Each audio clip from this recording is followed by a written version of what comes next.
So more businesses are jumping on the AI trend. This is undeniable, okay? Has anyone adopted or somewhat played with AI a little bit? Yeah, we've got a little bit. Successful, non-successful, experimentative, yeah, bit of a mix, okay? I know I personally talk to AI until it says, Chris, you've used all of your prompts for today. And I'm not even joking. I have the paid one, and the amount of conversations I have with this poor machine, like I will say to it, like the way I talk to it is, oh, I'm writing a landing page for this kind of client. Here's 17 minutes of speech for you to deal with. And then I'll go, oh, by the way, I've got something else. I need a present for someone. What can I do, right? And you could see it going, right? But it is a great tool. Especially ChatGPT and all of its iterations, it's a great tool, okay? And you can see here, 35% of companies reported using AI somewhat in their business, and 42% of companies shared that they are exploring AI. So, there's a lot of different ways. I think I saw a stat recently, 1,000 new iterative versions of ChatGPT and extensions and all these coming out every month. And the other thing is now, if you have explored ChatGPT 4, is it allows you to create your own GPTs. Have you seen that ability, where you can actually make your own version of it inside the platform? So it's fascinating. If you've got it, left column, down the bottom, it says GPT, and imagine it's like an app in your ChatGPT, and you can actually program it yourself very easily. So back to what I was saying on the panel, for all the people that are in SMBs that don't have the massive teams, you can start to play with it in there as well. So here are some of the common ones we get: machine learning, data collection, chatbots, etc., etc. There's so many. For one that I just discovered recently, for everyone who's using HubSpot, there's HubChat. Has anyone used that at the moment? Oh, yeah, same, right? So HubChat is a really good way to try, if you're using you're using HubSpot to build your CRM. HubChat is a really good app because it piggybacks off ChatGPT, but then plugs into your CRM. Sorry, I'll move around. And it plugs into your CRM, and it allows you to get the most out of it. But my whole point of this presentation is to say, it is not just, oh, well, we tick that box and we move on, okay? We need to make sure that we are keeping humans in the loop, and there's a reason, okay? Because the possibilities are exciting, but there are a lot of risks too. And I mean, of course, there's the job displacement thing, which we won't delve into. It's a very hot topic, right? That could be a whole afternoon. But privacy concerns, we talked about, the creepy factor, okay? That's a really big risk. And again, humans need to discern that. As the marketing teams, we need to be able to play to our strengths and make sure that we are interjecting the rules in our company. I do this every time with my team. I have a team of copywriters, and I have rules. And I say, never use the output raw. Why? Because that's not what people are paying us for, right? There's little things that I have put in place. Every business is different, but we need to make sure that we are putting those rules in strictly, okay? There's a lot of misinformation and deepfakes. Again, we won't go into that, but that is happening. Be careful. Security risks, lacks of transparency, ethical dilemmas, dependency on AI is happening a bit, and regulatory changes. All of this needs to be kept in mind. Now, I'm not saying you shouldn't use it, not at all, but these are things you must be keeping in mind as marketers, because I'm getting a lot of love up the back. There's a lot of big smiles up there. Sorry, I can see you. There's a lot of things we need to be taking into account. For example, copy-pasting the raw output. Not a good idea, okay? Because legal implications, but also it's probably stealing from your competitors and putting it onto your website. So things like that, we need to be very, very mindful of as marketers, okay? And I'll go into how to avoid these. So this is what we're hearing, and I'm a marketing consultant, and I hear this all the time. Oh, yay, it's the silver bullet, okay? It's too easy and accessible. It's promising the ultimate one-to-one, and it's going to change everything. Of course it's going to change everything, but we need to be making sure that we're using it in the right way. So it's tempting for businesses to overlook, and I'm not trying to get people out of joint here, right? But it's tempting to overlook some of these basic attributes and be fooled into thinking that it is still doing these things, okay? For instance, I was speaking to my MD and sister, who's at the back wearing their own shirt, and I was saying that HubChat, okay? So she is on my CRM, And HubChat is producing things that are pulling data together and making assumptions. For example, Angela joined my business during 2021, during the COVID era. She was in events before, okay? And its conclusion was to send her a message saying, oh, it sucks that you lost your job during COVID. Lucky you found something new, okay? So do you see how it's making these conclusions, but it's important to make sure that we are not losing sight of the humanity that we need to have to make marketing work, okay? It's really important that we do that. So remember, personalization, background information, all of these kind of things come from marketing. And I'm going to give you some examples of where we can get that right. So paradoxically, in a world of AI, we're sort of getting back into that whole how do we humanize the marketing experience? Isn't this the weirdest thing, right? We're getting this beautiful machine that's more advanced than we can ever imagine, and at the same time, we're going, as humans, we want to feel that connection, right? We want to be in a room. We want to talk to people. We don't want to accept someone's connection on LinkedIn and then get a spam. Right? Who's annoyed with that, right? I was saying that before, right? Yeah, we're all sick of that, right? So personalization is key, and it's finding the balance. Here's the obligatory stats, right? 71% of customers expect businesses to provide personalized experiences, and a staggering, this is from Forbes, 76% feel frustrated when the expectation goes unmet. Now, it's not that they have to know your child's name or where you worked or where you went to school like 20 years ago. That's not what it's about. But it's about understanding what's keeping them up at night. I always say to my clients, what is the frustration? It's two circles, right? What is the frustration your customers have that's keeping them up at night? Your product or service, where is that overlap, and how can we tap into that really, really well? That is where the best point of marketing is happening, and we need to be using AI and ourselves to get there. Am I going too fast? Is everyone breathing? All right, cool. All right, sorry, I get a bit carried away. Okay, so here's some examples of where AI is going wrong that I don't want you to fall into the trap of, okay? So as we said, and I'll give you some examples in a second, I won't name names. LinkedIn posts that aren't genuine, okay? And I'll explain what that looks like. But this is what's happening every single day, especially because LinkedIn is saying, would you like to rewrite it with AI, okay?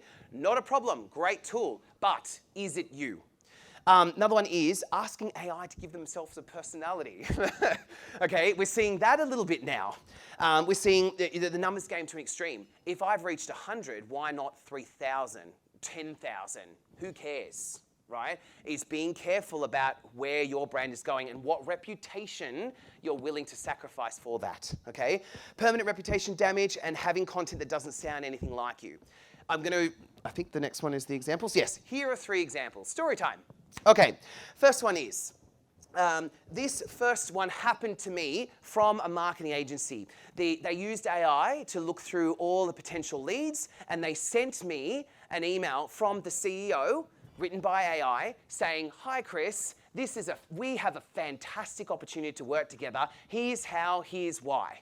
And I said, great name, let's have a chat. I'd love to chat. And the AI came back with, great, Chris, let's set up the time. Then I got an email about 15 minutes later saying, from the actual CEO, going, oops, I'm so sorry. I realized that our objectives are not aligned in this matter.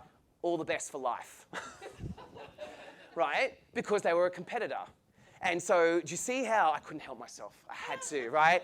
And so what I'm saying is, they got all the way to that before the guy went, oh my God, this could be awkward, right? So I haven't had the meeting in my diary that he sent, okay? So I'm trying to say here, be careful, that's a real story. Second real story, this one's a killer. I'm not naming names.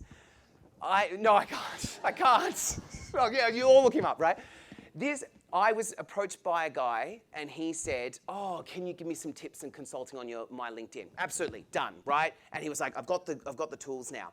Then I started seeing posts from him, and I was like, I'm seeing yachts, I'm seeing all these weird things, right? And I asked him, I said, where is this coming from? And he's like, I got AI to make up exactly what I did in the first 5 years. It wasn't even what happened, but I'm posting it out there anyway. And he completely made up his 5 top insights for what he would suggest from his first 5 years of business. He hasn't been in business for 5 years, okay? And right. And I said to him, what happens when people ask you? And he goes, deal with that when I have to. Right? And I know, Ryan, look at this. You should see the faces I'm getting right now. But what I'm trying to say here is that we've got to be careful. Just because it writes better than us doesn't mean we have to make up a backstory, okay? Is posting those kind of inauthentic items can really make you have to explain yourself much later and very awkwardly. So I didn't accidentally say his name, no. Okay, so be careful with this because you will get called out on it. Third one. How do I avoid this one? This one's a prominent one. There was a large networking group, and I was tasked with, not AMI. I love AMI, I speak to the AMI. So there was a large networking group, and he said to me, Chris, I need you to write the collateral. The collateral, I've got it. Don't worry, Chris, I've done all of the groundwork for you. Here's ChatGPT's explanation of what word of mouth is. I love this, use this. And I said, did you think that people don't join for word of mouth? Like, that's actually one of the most unrelatable things that what you do and the advantage. And he was like, what do you mean? I said, people are joining it for collegiate support. They're joining you to be heard, to be listened to, for guidance, advice, referrals. There's all these things that the group did that he was like, but it's word of mouth. Here's ChatGPT, use it. ChatGPT is a cannon if you fire it in the right direction. And he completely missed that. And I said, step back, let's do strategy, let's realign, okay? So these are 3 examples of where we can get into pitfalls around AI. And please don't think I'm trying to avoid AI. I love it. But this is what is happening, and we don't want to do this. Too many questions, too many problems, okay, with it.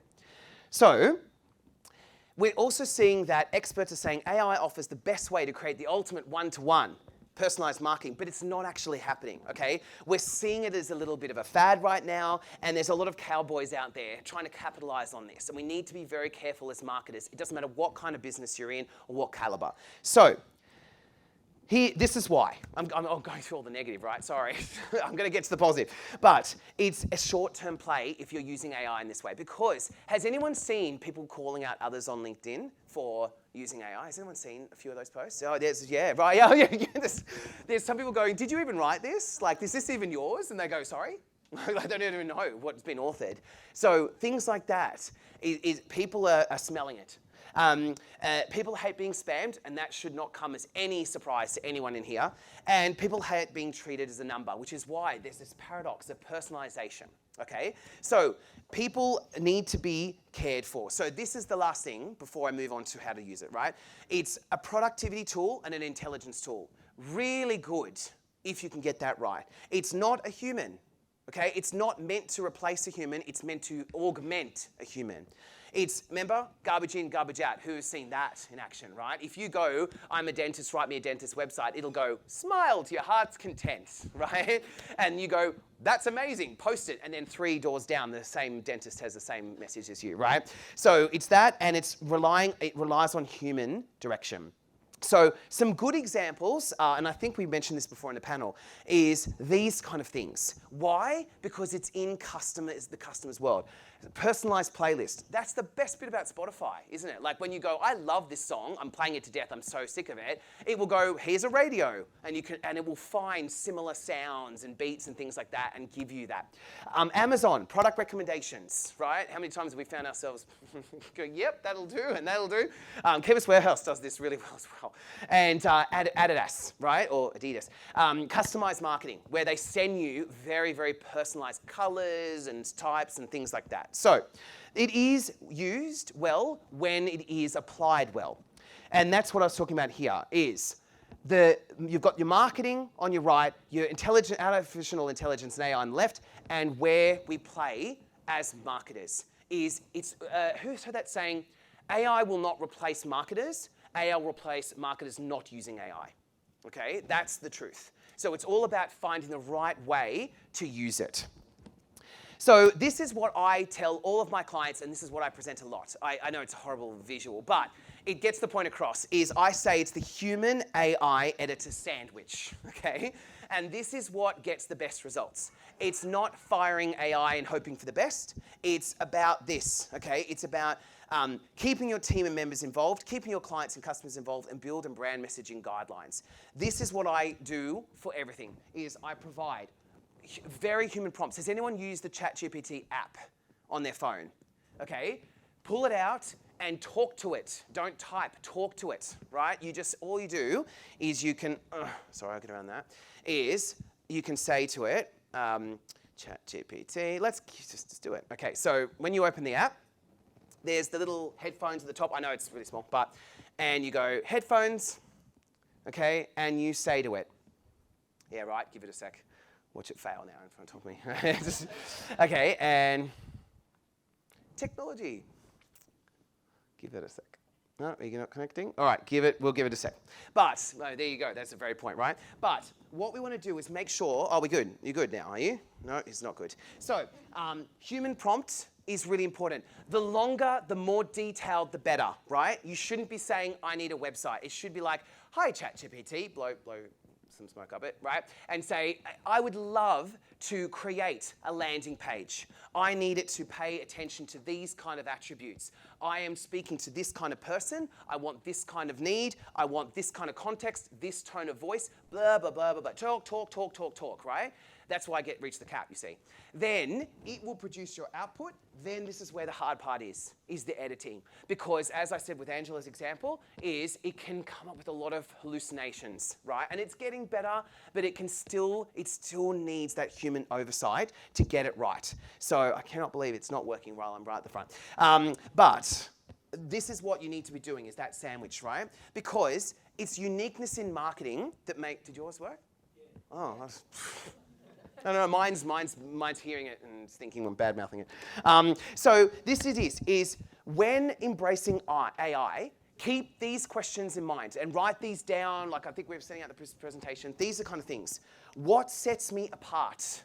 And tell ChatGPT this, okay? What can we do with these tools that others can't do? Okay? How can you use AI tools effectively? Sit down with your team and put a framework in place and say, this is how we use it. What are your strategies for maintaining personal connections? Okay, I was talking to a few people before this chat, and I'm like, AI has a place, and AI doesn't have a place. I was talking about in the panel. You know how has anyone sent LinkedIn personal messages with voice? Is everyone doing that? This is a really good. You're smiling, right? This is a really good way to connect with people. Is say to them, connect with them, and say, "Hi, Penny. It was great to see you at the conference this morning. Can we catch up for a coffee? I'd like to talk to you about things." See how it's a mixture of AI and humanization, so that people know that you're a real person. Okay, I connected with all the speakers at this event, and that's exactly what I did. I said, "Hey, I'd like to connect. I'll send you a voice message so you know I'm a real human." So it's all about finding that balance. Okay, so this is what I want you to take away.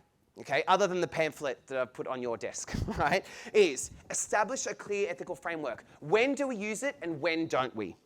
Promote cross-functional team collaboration, okay? Making sure that you're working with other teams will help you get a better system in place, okay? Strive for transparency in AI decision-making processes. What I mean by that is let your team know when you can't use it and when you want to use it, because it's really important that there's a clear transparency over it. Like when I say to my clients, I say, I use AI for research, never for output. Right? And that's the truth, and that's what we say. I'm transparent with them because I don't want them assuming things. And as I said, implement robust data protection measures. So make sure that when you're using AI, does everyone know not to put your IP into ChatGPT? Everyone knows that? If not, it is stealing your IP, right? So make sure you put it on private mode or don't risk it at all, right? Be careful what you're putting into AI, because OpenAI's terms and conditions, I'm a lawyer in the background, and AI's terms and conditions says anything you put in is technically ours to use. Okay, so I do a lot of brand messaging workshops, and I always tell my clients, don't put it into AI, it's yours to use. Be careful, because it will take your language and spit it out to your competitors. Be very, very careful. You look at in terms and conditions, it says, not my problem. And if you try and sue them, they will go, that's not my problem, you accepted the terms and conditions, okay? So be very, very careful with how you're using it. Right, it sounds really negative, but it's not. I use it all the time, right? So this is what you need to do as humans, right? Proactively address biases. And what I mean by that is making sure that you're not just using the output. Have a look at it and go, is this comfortable, right? And ask it to change. Say, I'm happy with this, but you haven't quite answered the why. Can you answer the why in this? Or I feel like you're not talking to Gen X enough. Can you, and give it the information, right? Don't just go do it, right? Say, oh, Gen X has a little bit more sensitivity to sustainability. Can we incorporate that in the message? Okay. As I said, integrate human oversight. Consider the broader societal environmental impacts of AI. That's probably more for the sustainability era, but this is what we need to be thinking about more holistically. So, as I said before, future marketing roles won't revolve around what AI can do for you, but rather they'll center on what you can achieve with AI. Okay, so don't be afraid to experiment with it. It's really important. So there's 3 things we need to do is strive for personalization, as we talked about, okay? So what I tend to do is, when's the last time that everyone, I'm almost finished, I promise. When did everyone do your customer, like your client personas? When's the last time everyone refreshed those? Has anyone done them recently? Yeah? Oh, Angela, we did. Yes. EMI, jump on. This is your opportunity, right? Is customer personas is really important because they evolve so quickly, right? Every few, maybe 6 months, get together with your team before you even get to AI and say, who are we targeting? What's their pain points? What do they need from us? What is it? Okay? All those things will help you keep on target. I find as a marketing consultant, the biggest problem that people have when they don't get ROI is a misjudge of personas. Okay, I know it's marketing 101, but again, I'm trying to make sure that people don't fall off this bandwagon, okay? Making sure that there's that. Maintaining personal connections and building an effective AI human strategy, okay? When my team write blogs and articles and things, I always say to them, here's where we want to use ChatGPT. Use it for research, show me the output, let me show you how to get the best out of it. And going round and round in circles, training your team to use it is a really good way, and you establish a culture around it rather than a fear or an overuse of it. And that's it. Does anyone have any, does anyone have any questions on, yes? What can AI do reminded me of JFK. Go on. What AI can do for you. Yeah. What can you do? So you're part of the rebellion, right? Yes. I don't know what to do with that. Yes. Yes, that's true. For anyone who wants to have a look at that HubSpot, like Hub chat app, that's a really good, everyone uses that, that's a really good way to do it. Sorry? Oh, I'm sorry. Sorry, I'm like, what am I looking at? Sorry, yes. Something we spoke about early in the morning. Yeah. I'm seeing a downwards trend. People using or not using AI, especially because it is See if we can load it. so obvious that people are not writing. Yeah, what did you say? The word furthermore. Furthermore is the key. That's my Furthermore, above all, as per. as such is another good one. These words, the minute they creep up on someone's copy, I go, okay, you've taken the lazy way out. Yeah. And I completely agree with your, sandwich. Yeah, the sandwich approach. That is essentially, what you put in, garbage out. Yeah. It's essentially that. Are you guys seeing a trend downward Yeah. in people using AI? You know what it is? Because people have realized that it takes hours even with ChatGPT. And I'm not trying to dissuade, use it, right? Everyone should be using it for planning and strategy and research and all of that. But it's not as simple, it's never going to be as simple as, hey, write me a website, boom. It's never that, right? The prompts I'm putting into it are literally something like this. Hi, it's not, I don't know why it's not working. Hi, ChatGPT. All right, so I've got a client that is working in the medical space around, let's make it up, around multiple sclerosis. And they are trying to target not the patient themselves, but the family. So in what I'm trying to do is I'm trying to use an empathetic message that encourages the family to understand how important medication is and the consistency in it, and making sure that the patient feels like a human. And I'll just go on and on and on and on. And then what it does is, I know, right? And it's going, and you can see it going, what? Well, maybe that's why it's not working. You can see it, and it's going, thinking. And then what it will say is, okay, I've got this, blah, blah, blah, blah. Then I never go, okay, I'm done. I will go, okay, I get this, but I feel like you haven't quite addressed the purpose and the why. My why is X, Y, Z. Do you see how I'm not just going, yeah, good enough, right? Prompt, prompt, prompt, prompt, prompt, then you get it, and then you edit it, and that will get you much, much closer. But it is very human-driven, because I just want to make sure that people take that away, is that it's to get the most out of this and to get personalized with it. That's why it's a paradox, is great shiny new AI toy, but it still requires the oversight and start of a human.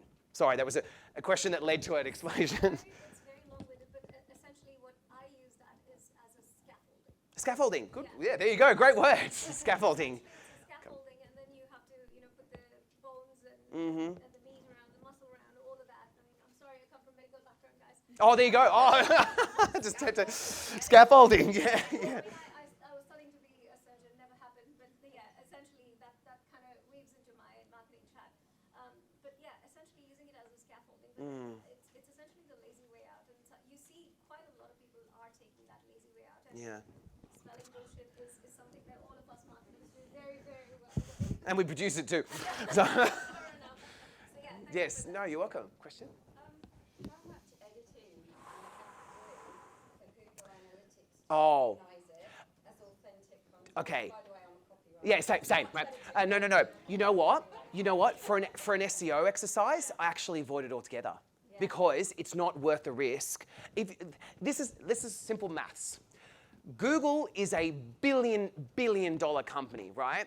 Its entire investment is to go, you knew how to trigger me, didn't you? Right? They spend billions trying to make sure that their customer, the searchers, are getting authentic information, right? So that's the first barrier. So when you're writing SEO, it's human, fresh content that uses nuanced emotion is what ranks better. And it's Neil Patel does research on this in America, right? And he has AI plus human, and then human, right? But the other thing is, forget all that. Your customers. No one is looking for Wikipedia generic anymore. That's what Wikipedia does, right? What they are looking for from us is bespoke, right? Something that's unique, something that comes from an interview, something that's someone's opinion, a key opinion piece. All of that is what is ranking. And now, the other catch to this, sorry, Intrigue, is I'm seeing firsthand 3,000 to 5,000 word articles are back, right? And the reason why is because people are looking for deeper insights. Google is encouraging deeper insights, and ChatGPT struggles with that amount of words because what ends up happening is it becomes harder and harder for it to write longer and longer and longer, and it requires hours to go through it and check it all. And so that's where I'm seeing it. We did a few experiments on 5,000, 10,000, 3,000 words, straight to the top of the SEO search results, and like 8 to 9 minutes dwell time, right? And now that's where the space is going, right? And it is what it is. So yeah, sorry, was that an answer, or did you get the right trigger from me? There you go, you just threw it, I caught it. Sorry, I know we need to wrap up. Sure. I'm just curious with all the caveats on AI and Oh God, sorry. you need to look out for privacy, all these things. I kind of struggle to see the value. Yep. Really, I know we're all supposed to be using it, and, to keep up with the industry.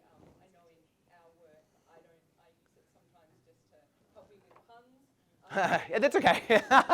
I love it. Like around Easter, great. ChatGPT, excellent. Yeah, right. All of it, right? But I never use them Yeah. because I find the ones I can think of are better. Nice. So, and that's not being arrogant. No.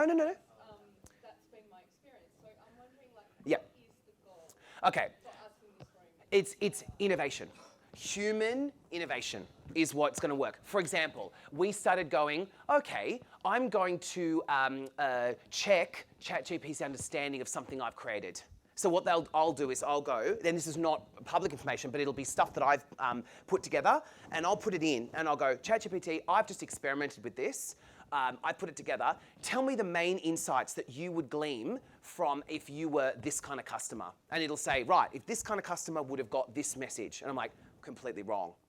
Right? So what it is trying to find better ways that can augment you. For instance, another way that my team use it is research. If they'll go, here's a piece, here's something that I wanted to do, find a scientific paper that backs this up. But then I say to my team, check that paper because as we all know, it makes up a lot of things. So what I do is I get it to point me in the right direction, then I get my team to verify it, and that's another way.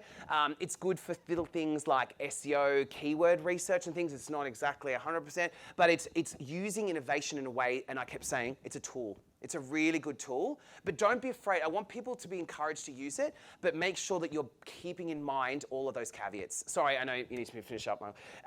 Did that answer your question? Otherwise, we'll chat after if you want to talk a bit more. But it is to use, but just make sure you're keeping all these things in mind. Sorry, there was another question. I'll come by enough to grab that pamphlet and contact me on LinkedIn, and we will chat more. Very quick one? Yeah. Yeah. I usually just scribble on ChatGPT and prompt Yes. but how would I know what is that checklist of words to avoid? Or Instinct. And you know what I'd say? There's a function. I prompted saying avoid the words. Yes. There's a function in it that it's a memory function on the left down the bottom, and you can say use Australian spelling, never use furthermore as such, etc., and it'll eliminate that from every search. Yeah. Sorry. Thank you all. Thank you so much.